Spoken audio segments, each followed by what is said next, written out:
Hello everyone, welcome to eShe TV. I'm Aekta Kapoor. Today I have with me a very special woman called Prerona Roy, who is a transformation coach, a very sought after business and life coach. And she has been through extraordinary circumstances in her own life. She went through a kitchen fire accident in her 20s that left her completely burnt, but she rose from the ashes, as they say. And today she is very much sought after for her advice on how to achieve your fullest potential.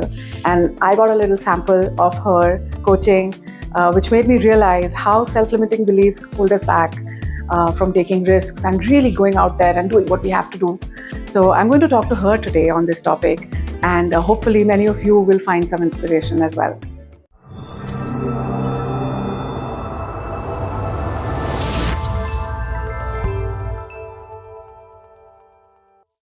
So Prerona, I'm very happy to have you here, and let's get started. So what are these self-limiting beliefs and where do they come from? So beliefs we form, from ever since we are born, I guess, or maybe when we start to have our own, thoughts and thinking around things, and over time we form, and some of it can be from friends, from teachers, from our parents, from family, from neighborhood, our own, education, and then over time it's a culmination of things that we go through. So it can be our experiences, somebody else's experiences, things that we consume on television. So all of it, and how we form that forms beliefs, and then some of those beliefs can be useful or not so useful. And based on that, self-limiting beliefs has become like a buzzword, because it is spoken about. But it's not just about limiting ourselves. It's also about, beliefs that hold us back, even in interactions or how we perceive somebody else. So, and that might not be self-limiting, but of course, if you can change that, so it could be useful or not so useful. So I see beliefs like that.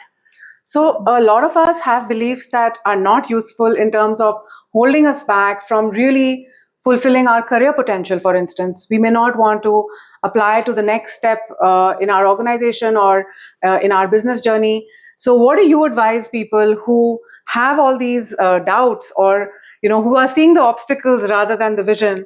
What would you advise them? So the first thing that I have seen people do is, they're not open for possibilities. So they always look at what are the challenges. So easier to get started is if we can do some shift in our own selves or practices, where we can stop looking at what is holding me back, rather what could be possible. So even if I look at my own journey, and remember the other day when we had that conversation about my accident and things like that, it is about doing what is required at that very moment, not to think, 10 steps ahead, where we will go, what will happen, how far, whether it is going to be successful, not successful. I think taking smaller steps and getting started somewhere is very important. But even before that, the bigger question is, am I dreaming that big? And most times what I've seen is people have so much of, beliefs, that they are not able to look at possibilities. They're only looking at what's kind of holding back. Oh, this is not possible, that is not possible. Rather than to look at, okay, this is my situation right now. What could be some ways for me to, do a little more? Maybe, if somebody is like, in a mid-career role, looking for pivoting into entrepreneurship or something different, or freelancing, how is it that you can integrate that into your current structure? So I think that's a good starting point for people to begin. So yeah. And talking about your accident, you really have gone from a very long distance that normal people, I would say, don't really get to experience that kind of a journey. You had a very difficult time in your 20s, and then you've really come out of that. You rose to the top of your profession. You became a coach, and now people, they seek you out for advice. So tell us a little bit about those tough moments when you really felt you couldn't see anything beyond this, and yet you pushed yourself. Um, I think that the pain was so much, so big that, of course, I wouldn't even want to, lay down and in a hospital bed and dream like 5 years down the line what I do. It was more about, will I live?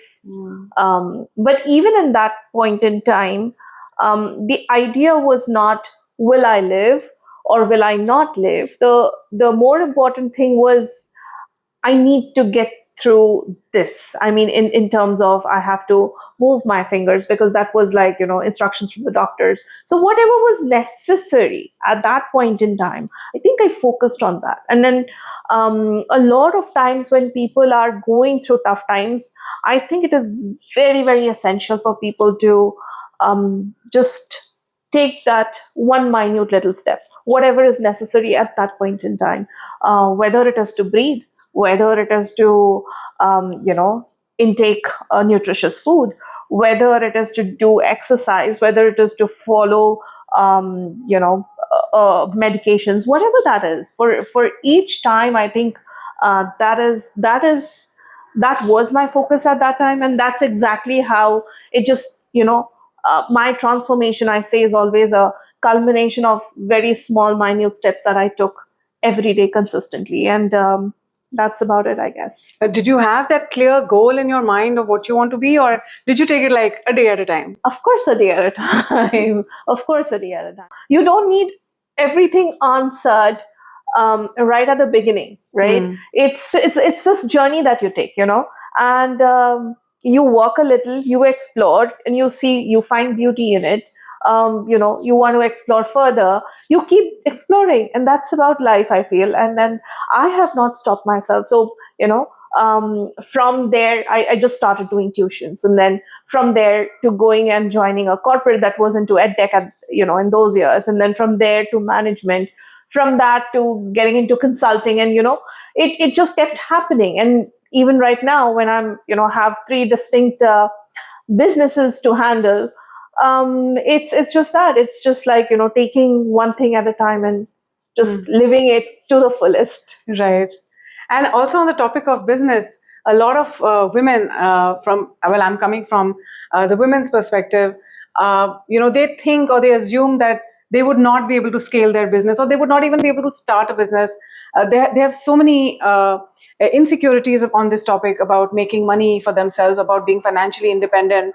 So how do you advise such people who are really held back from taking their business to the next step? Mostly what I've seen when it comes to women is financial freedom is something that they don't have in their frame when they are growing up. And it is very, very dominant. I would say, I've seen even people who are in business, women who are doing business and they are successful in their business, even they don't have the frame. And they don't have not just the frame of financial. And when I talk about financial independence, it's not about earning, it's not about making money. It's about how aware are you about your own financials. Do you know? And there was a beautiful movie or a series that was made on this as well. And very recently I was working with this doctor. She is a doctor, and 30 years of her life she has been with patients. She has served patients. However, she has no clue about her own financials, and that is very sad in India. And I don't know much about the West, but in India, that's what it is. And I think when we are talking to our daughters, to our friends, female friends, it needs to be, the frame needs to be shifted for them. They need to understand money. They need to be talking about investments, planning. All these terms are terms that I've only heard much in the men's world. If I talk about this with my female friends, a lot of times I get, oh, I don't understand. And they take a lot of pride in saying that. But I think we need to shift that. We need to first bring in the frame of how important, finances is, financial independence. From that, frame is, and over a period of time, then see unless this frame comes in, how is a person going to be able to even scale up the business? Because business is also about profitability, right? It's about how do you frame things in a way, or how do you structure things in a way that it is sustainable over a period of time. But if all of this doesn't come in, it's not just about a product, it's not just about a service, it's more about how do I structure it in a way that it is profitable and it goes on year on year on year without much, there can be changes, but what's important is at least there is a structure to it. So I think since that financial frame is not there with females, a lot of times I haven't seen so much, specifically with small businesses. I'm talking about women who are, mostly that I see in small businesses or medium-sized businesses. It's like somebody else is taking care of the financials for them. So I think that frame needs to first shift before anything else, and they need to see, okay, what is the next step for me to do in all of this? Where can I take this? So they are just doing the business. I'd say, I don't know, I feel like as if it's just like a good to say happy thing for a lot of them, rather than to really scale it up and make it big. So they are so fearful of that, maybe because of things that they have been told, maybe of the conditioning that they have been brought up with.